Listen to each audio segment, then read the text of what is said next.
Hello, welcome to the first episode of Cooking with Terry. My son Liam and I decided it would be a fun video to make. He is a budding video editor and producer, and so we thought it'd be fun to show you cooking. So today I'm going to be making a copycat ZUPPA Toscana, or it's a kale and potato soup. So we're going to get started. So we're going to chop up an onion. So you want to peel off the skins. And you can chop it up yourself, or if you have a tool to chop it up, you can do that as well. It's whatever is easiest for you. Or I know some people who have purchased in the frozen vegetable section, you can get a bag of frozen onions that are already chopped up. So, okay, so we have your chopped up onions. So what you want to do is you want to put it in your stock pot or your soup pot, or I'm using a Dutch oven. And you want to turn it on medium and start cooking them until they're a little bit translucent. And then we're going to add in the Italian sausage. So now what you want to do is you want to have a pound of Italian sausage, and you want to put it in and you want to brown it.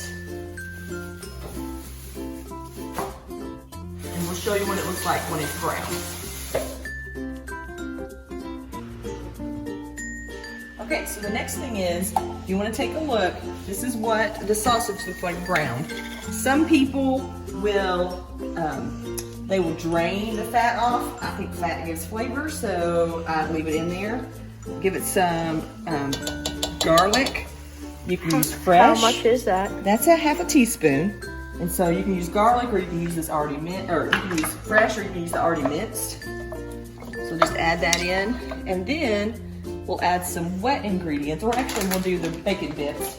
So you get real bacon bits, or you can get real bacon and you can fry it if you want. I just use this because it's a little bit easier. And then we need to add our chicken stock, or chicken broth, whatever you want, because you want to be able to make it a soup. So we can do 1 box of that. We might actually do 2. Turn it up a little bit. And go another box. So next you want to put in another thing of chicken stock.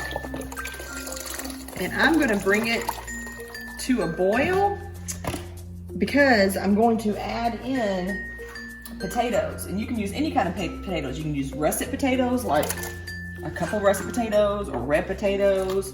I like to use small potatoes, like these are fingerlings, and I just cut them up small. You can cook them in a different pot and then add them in, or you can do what I'm doing and cook them actually in the pot. And I cut them rather thinly. How thin would you say? I don't know, maybe 1/4 of an inch thin. It's really all about preference. You can quarter them, you can chop them, you can do whatever. It's the thing about cooking, you can do what you like. So what I'm going to do is just add all these potatoes in, and I'll probably cover it. Stir it up a little bit. I have it on medium to medium-high heat. And I'm going to cover it, and I'm going to let it boil so it can soften the potatoes, and we'll get back.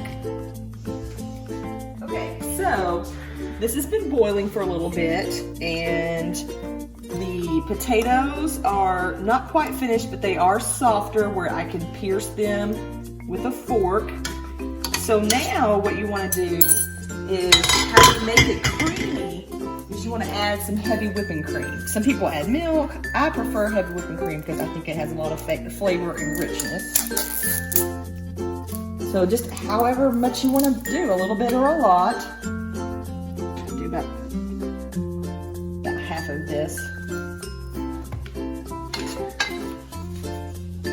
And let it simmer some more.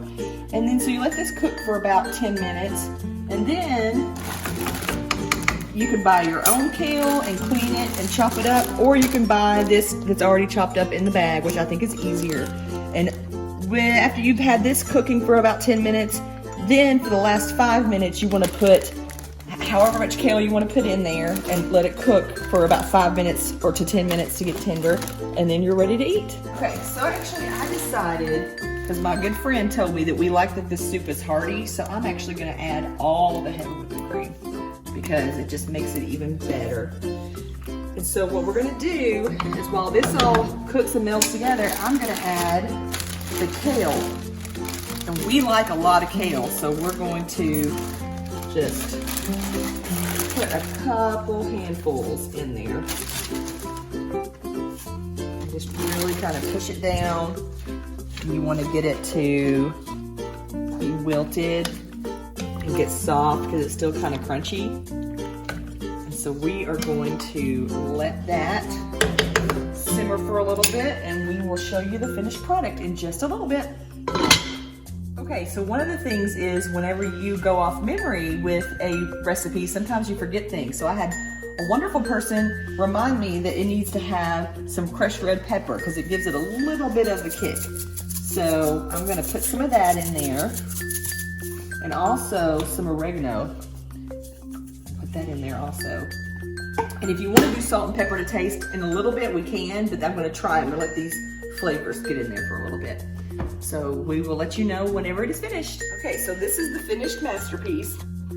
It makes good leftovers. You can't freeze it, but it is good for the next few days. I like to pair mine with bread, or you can put crackers, whatever you want.